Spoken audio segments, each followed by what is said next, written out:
So this is one of those projects that just sort of sits in your head for a long time and stews, and it finally just has to come out and get made. So it started last January. I saw a video that Justin Fiaschetti made of a segmented wood-turned baseball bat that he made, and it was absolutely beautiful. And you should check out some of his other work on his channel.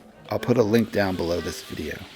So this sat in my head and just kind of percolated for a few months. Then about a month ago, Chris Shea with his Chop with Chris channel, which you should also check out, has been doing some pieces with a Walking Dead theme. And I guess they sent him, or someone, I think the show sent him a bat. And I guess in the show there's a bat that's wrapped in barbed wire. When I saw his video of him opening the box and the instant he pulled it out, I thought of doing a baseball bat with spikes. Wow! It's like, that would be cool.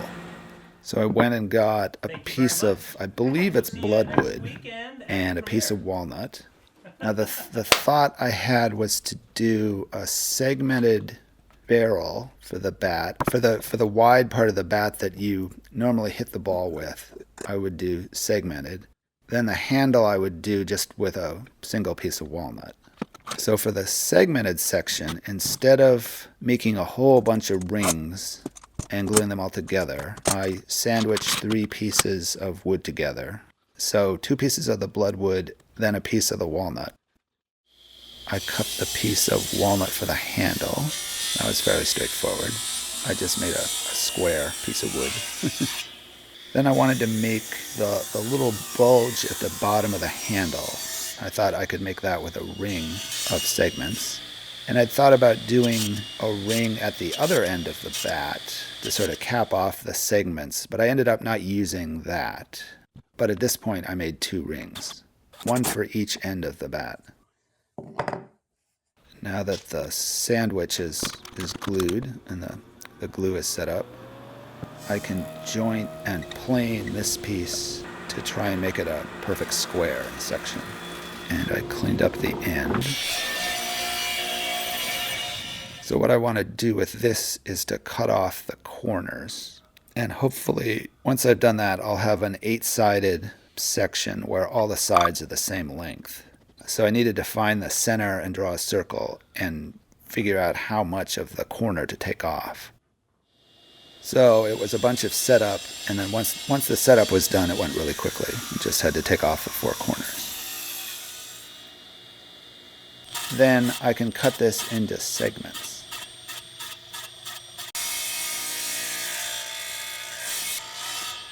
And I laid out all the segments and made sure they were in the right order with the grain running through them, and rotated the right way. And I numbered them all. Then I could rotate each segment 1/8 of a turn, I guess, because there's 8 sides. And that gives me a twisting pattern in the segments. Then I just need to glue the segments back together again. So at this point, I don't care so much about the outside of the segments. It's getting the joint between the 2 segments to be nice and tight. So I did first in batches of about 4. Then once those had set up, I could glue those all together again to get the full piece. And I made and then glued up a longer section than I needed, so I would have some extra to play with. Then the rings have set up, and I can sand each side, and those are ready. And once the segmented section's set up, I can joint 2 opposing sides, which will let me clamp it to the CNC table. So between the handle and the segmented section, I wanted to make a mortise and tenon, so that joint would be a little stronger. So I made a tenon in the walnut handle, and I made a mortise into the segmented section. What I realized once this got turned is that the first joint between the segments and the handle has a nice mortise, but the second joint is just end grain glued together, and it's really doing the same job. And the third joint is just end grain glued together. thinking about this now, what I really should have had was a dowel mortised into the handle, and then all of the segmented sections threaded onto that long dowel. So there was one piece of wood running continuous through all the segments. And the glue up is ready. I'm not quite sure what you'd call this. This is sort of the piece that is ready to go on the lathe. It's sort of the glue up or the wood turning blank or something like that. I did check to make sure it wasn't going to be too long for the lathe once I got it all glued together. Now it's just a matter of turning a big spindle into the shape of a bat. Now I did think that this would be a good time to make a steady rest, which I've been wanting to do, but I just ended up turning this the way it was. And actually most of the turning was the joint between the handle and the segmented section. But it worked out where the segments sort of slowly disappear into the handle, which is what I was going for.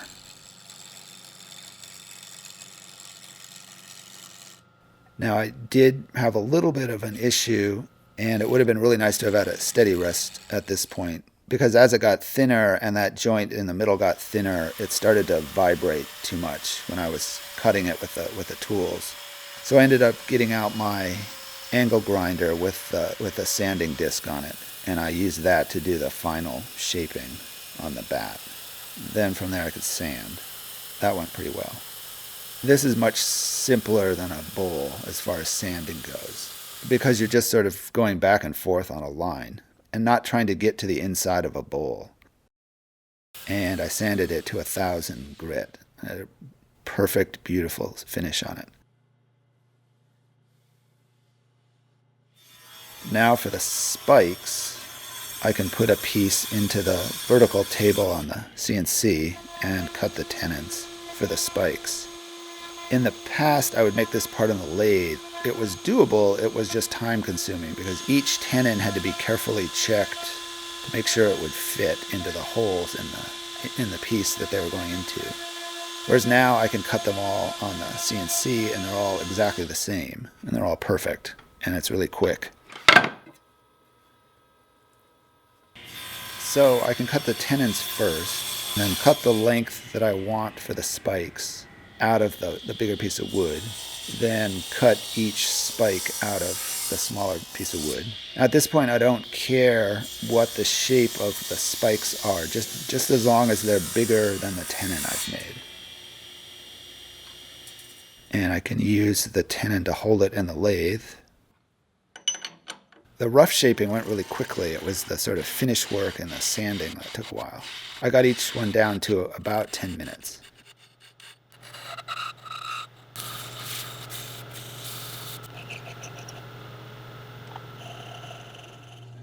And the spikes are done. And I can cut a little bit off the end of the bat to get to the round section of the turning, which will let me put the bat back on the lathe with the same center, so it won't wobble when I turn it. And now to drill the holes for the spikes. And I spent a long time fiddling and futzing and trying to figure out what the best way to do this was. This is always the hard part of the project, when you spend a whole bunch of time on a part that you then have to cut up or drill into or do something drastic to. But once I got everything set up and working the way it should, it went pretty quickly. I had wondered about whether the spikes should be sort of random, like nails pounded into a bat, or whether they should follow more of a pattern. And in the end, I followed the segmented pattern in the bat. I suppose that's sort of the easy, simple way out of that problem. Then I can finish turning the bat and separate it from the end and work on the end of the bat. So I turned that to the shape I wanted and then sanded it.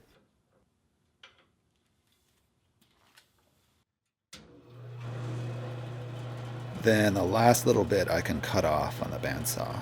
This is where having a steady rest would be really nice, because I could turn the bat around and work on the end free of the tailstock. But this worked too. I just sanded off a little bit on the disc sander. Now I can put the spikes in. I'd figured, and I figure at some point I will glue these in place, but they fit in nice and tight and they stay in by themselves with no glue. So for now, I'm just going to leave them with no glue. Then a little bit of finish. This is just butcher block oil.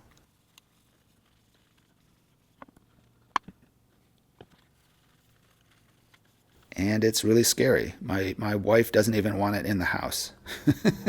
But there it is. It came out of something that I just had festering in my head, and it made sense to do before Halloween, but it wasn't really for a costume or anything. It's almost too dangerous for a costume. And I also realized about midway through this project that it's the World Series right now, and I hadn't even made that connection that I was making a baseball bat during the World Series. That connection wasn't intended, but it worked out perfect.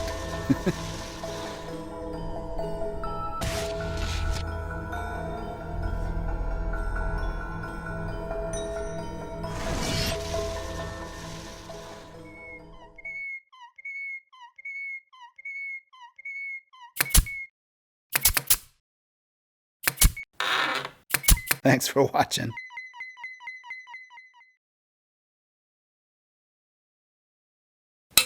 Extra bonus, Justin has done a second segmented bat that looks very interesting, and he'll be posting a video at the same time this video goes up, which I will link to here.